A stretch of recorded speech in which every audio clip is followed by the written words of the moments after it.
then I'll fix a dog eat dog, but if you survive, then you can take your den. Are you freaking out on me or what? No, sir.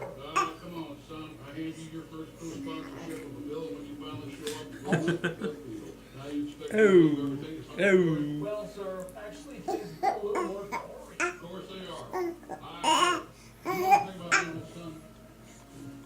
The Argentine wakes up as a piece of his body.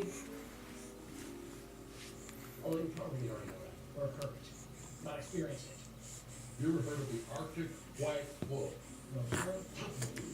Smart footprints up, but it chooses not to. It chooses to run with a pack. And do you know why? Nope. The Arctic white wolf congressman realizes that it is stronger as part of the group.